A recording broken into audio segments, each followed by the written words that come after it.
penyerangan yang terjadi di Puskesmas Anggruk maupun di sekolah YPK Anggruk. Dan informasi terakhir yang kami dapat adalah 1 MD atau meninggal dunia dan 3 luka berat, 3 luka ringan. Jadi sebelumnya kalau 6 atau 7 meninggal dunia semua itu terbantahkan dan kebenarannya seperti itu setelah kami sudah masuk di lokasi. Friends, welcome to the Manuscript Papua YouTube channel. Selamat datang di channel YouTube Manuscript Papua. Memang, sebagai seorang YouTuber atau pembuat konten berita, proses verifikasi fakta dan mencari sumber yang akurat memang bisa memakan waktu dan terasa lambat. Hal ini sangat penting untuk memastikan bahwa informasi yang disampaikan ke ruang publik benar dan tidak menyesatkan audiens. Berbagai sumber berita melaporkan insiden penyerangan oleh kelompok kriminal bersenjata, KKB, di distrik Anggruk, Kabupaten Yahukimo, Papua Pegunungan, pada Jumat, 21 Maret 2025. Perbedaan informasi mengenai jumlah korban meninggal dan luka-luka mungkin disebabkan oleh perbedaan waktu pelaporan, proses verifikasi data, atau sumber informasi yang berbeda. Menurut laporan dari Kompas.com, 7 orang guru dan tenaga kesehatan menjadi korban, dengan 1 meninggal dunia dan 6 lainnya luka-luka.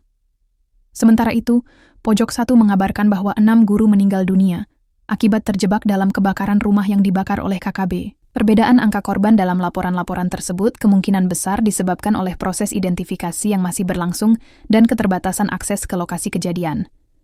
Oleh karena itu, angka korban yang lebih tinggi dalam beberapa laporan mungkin mencerminkan informasi yang lebih baru atau lebih lengkap. Pemerintah Kabupaten, Pemkab, Yahukimo, telah mengeluarkan pernyataan terkait penyerangan yang dilakukan oleh kelompok Papua Merdeka atau yang sering dilabeli kriminal bersenjata, KKB, di distrik Anggruk, Kabupaten Yahukimo, Papua Pegunungan. Insiden tersebut terjadi pada Jumat, 21 Maret 2025, di mana 6 guru dan tenaga medis yang bertugas di Sekolah Dasar Yayasan Pendidikan Kristen, SDYPK, dan Puskesmas Anggruk menjadi korban. Akibat serangan ini, 1 korban meninggal dunia, sementara 5 lainnya mengalami luka-luka. Bupati Yahukimo, Didimus Yahuli, menyatakan bahwa tim evakuasi telah diberangkatkan ke Anggruk pada Minggu, 23 Maret 2025, dengan harapan cuaca mendukung sehingga proses evakuasi dapat berjalan lancar. Beliau juga menyesalkan aksi kekerasan terhadap para guru yang berupaya mencerdaskan masyarakat Yahukimo melalui program Yahukimo Cerdas. Sebagai langkah pencegahan, Pemkab Yahukimo berencana meminta TNI Polri untuk membangun pos keamanan di wilayah tersebut, guna memastikan keselamatan warga dan tenaga pengajar. Selain itu, aparat TNI telah mengevakuasi 42 tenaga pengajar dan tenaga kesehatan dari Kabupaten Yahukimo ke Wamena dan Sentani pada Sabtu, 22 Maret 2025. Evakuasi ini dilakukan menggunakan pesawat perintis milik Adventist Aviation Indonesia sebagai respons terhadap penyerangan yang dilakukan oleh KKB. Pemerintah daerah bekerja sama dengan aparat keamanan untuk mengusut tuntas kasus penyerangan ini dan memastikan keamanan serta kenyamanan bagi tenaga pengajar dan tenaga medis yang bertugas di wilayah tersebut. Teman-teman, jangan lupa komen positif dan salam hormat dari YouTuber Manuskrip Papua. Manuskrip Papua.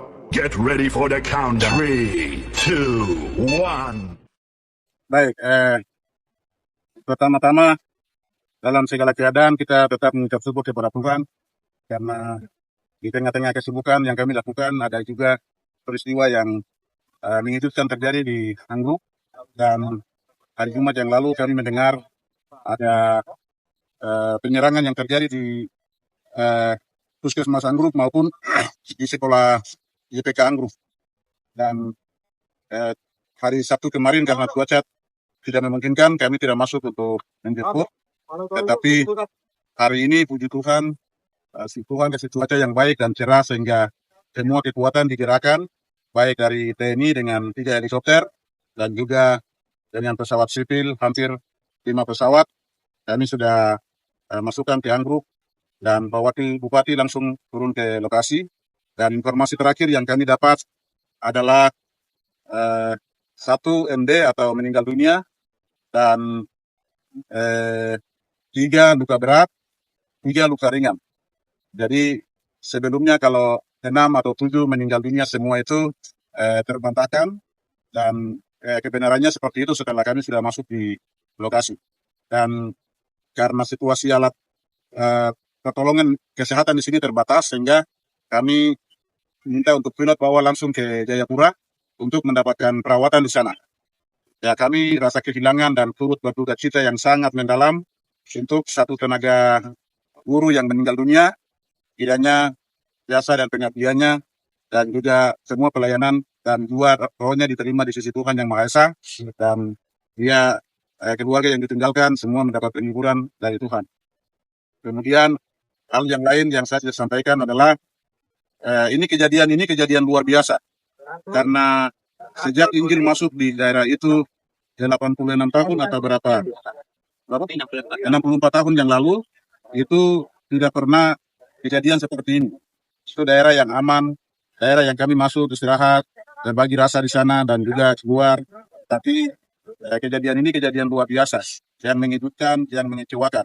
Sehingga kami sebagai pemerintah, masyarakat, gereja, semua kaget dan shock untuk kejadian yang terjadi ini. Karena itu kami semua merasa bahwa ini kejadian yang tidak harus terjadi di daerah yang terpencil.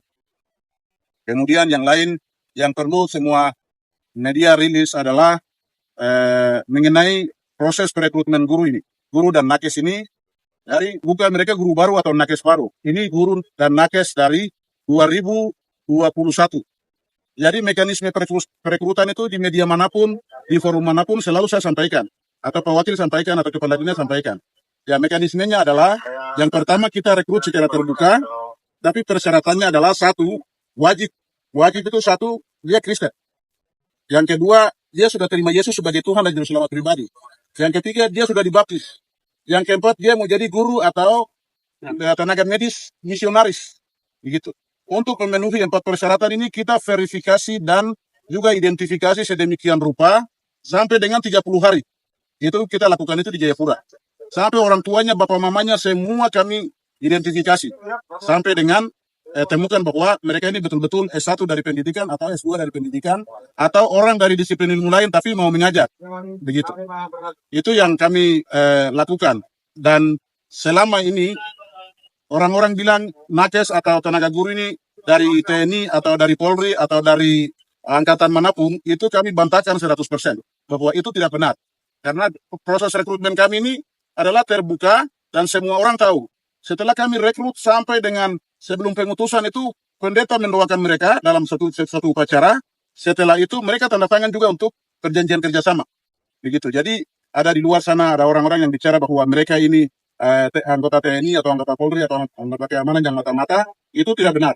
Begitu. Kalau itu benar dan terbukti dan mereka punya bukti, tolong kasih tunjuk kepada saya. Dia dari kesatuan mana, dia terlibat mana, anggota nomor anggotanya berapa. Kalau itu benar, ada dalam medis dan guru ini, saya bisa mundur dari bupati. Begitu. Kalau itu benar. Karena kita yakin sekali itu tidak ada. Tidak mungkin seludupkan hal-hal yang seperti itu. Kita ini punya etika dan moral dalam memimpin. Tidak serta-merta langsung seperti yang divonis oleh kelompok-kelompok lain. Jadi saya bantah itu semua. Dan ini perekrutmen ini di tahun 2021.